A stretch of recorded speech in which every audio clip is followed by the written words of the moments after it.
Hi everyone! For this video, I thought it would be helpful to talk about the importance of a gap analysis.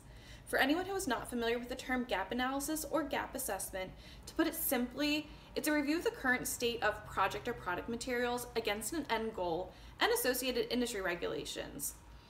Essentially, it identifies the gaps or missing pieces to meet said goal and satisfy relevant regulatory regulations.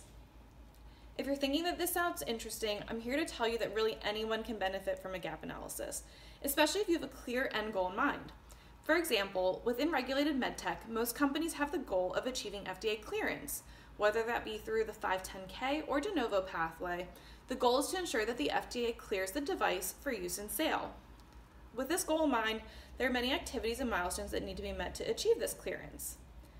At this point, you might be thinking that a gap analysis is necessary for your product or project, but unsure about who should conduct this assessment. But the most beneficial is for a third-party evaluation to come in and assess your product or project. So finding a trusted partner or consultant that is intimately familiar with the process of achieving your goal and meeting those important regulatory or industry regulations is crucial. They'll be able to provide notes and tips based on successful experience to ensure you understand all of the activities that you need to complete. This may include a list of product or software documentation essential for the project, a thorough review of software requirements, risk assessment, or even examining existing code to identify gaps in the design or missing safety and security components. Typically, you should get some kind of thorough report that describes all the areas in which gaps were identified, as well as areas that meet the expectation or standard of design or development for your specific goal. The areas where gaps have been identified should describe in depth how you can close that gap to appropriately execute the activity in question.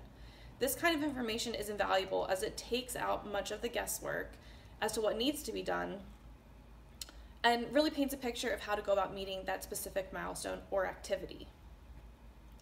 Aside from using the gap analysis as a guide throughout the product development process, you can take this analysis and present it to board members, investors, other project stakeholders to ensure that everyone involved understands what activities and milestones are necessary to achieve your ultimate goal. Often the gap analysis could be incredibly useful and beneficial during a fundraising round, as it really does show investors that you're taking your product or project seriously, having invested some money up front, just to ensure that you get started on the right foot. Investing in a gap analysis could be one of the smartest moves that you make and help your product get to market faster, with fewer surprises, and in the most efficient manner, reducing any unnecessary work that may have been otherwise completed. If you're not sure where to get started, feel free to give us a call or send us an email. We're always happy to discuss your options and help you get moving in the right direction. If you found this video to be helpful and would like to learn more, or if you'd like to learn about another specific software development related topic, let us know in the comments below or send us a message at info@psi-software.com.